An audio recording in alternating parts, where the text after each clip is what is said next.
So we're out there, and there's deer, and there's cats, and there's a jaguar, and there's a puma, and there's all these animals out there. Yeah.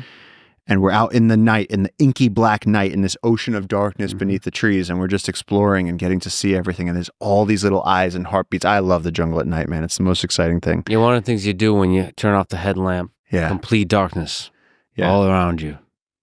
And just the sounds. Everything you hear, the cicadas, the birds, they're all screaming about sex. Yeah. All the time. So they're just trying to get laid. Yeah. So all of them are making mating calls. Now the trick is to make your mating call without attracting a predator. Yeah.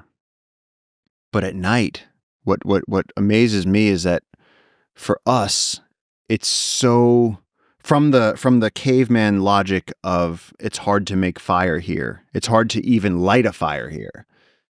To having this incredible beam of it, all of a sudden we can look at the jungle.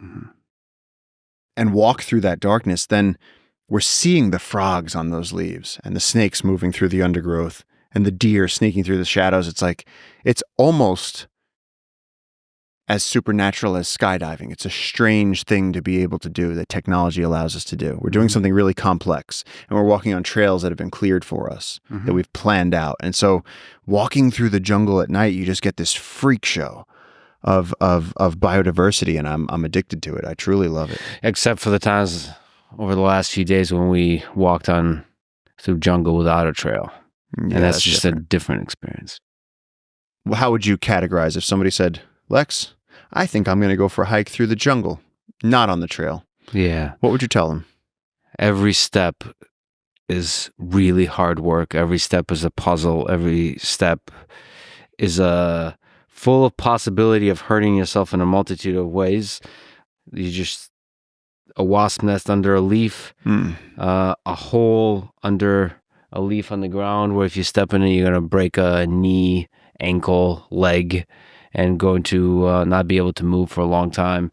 There's all kinds of ants that can hurt you a little or can hurt you a lot. Bullet ants. There's snakes and spiders. And, my favorite that I've gotten to know intimately is different plants with different defensive mechanisms, one of which is just spikes. So sharp. You have, I don't know if you brought it, but there's...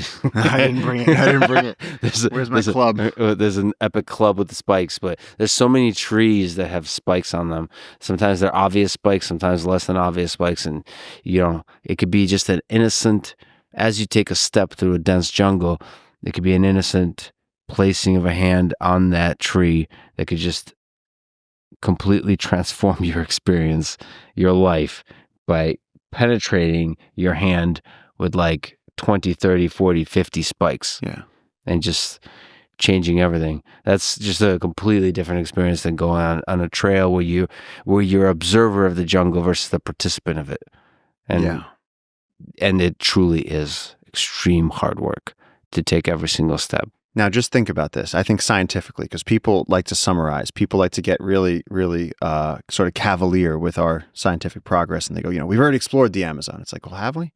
Because in between each tributary is, let's say just between some of them, let's just say 100 miles of unbroken forest.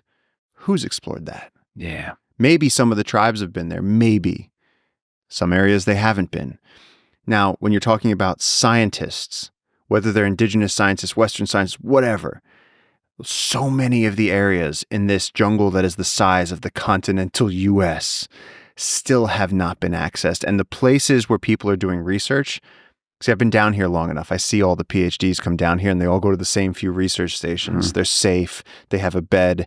If you get heli-dropped into the middle of the jungle in the deepest, most remote parts, you're going to find microecosystems. You're going to see little species variations.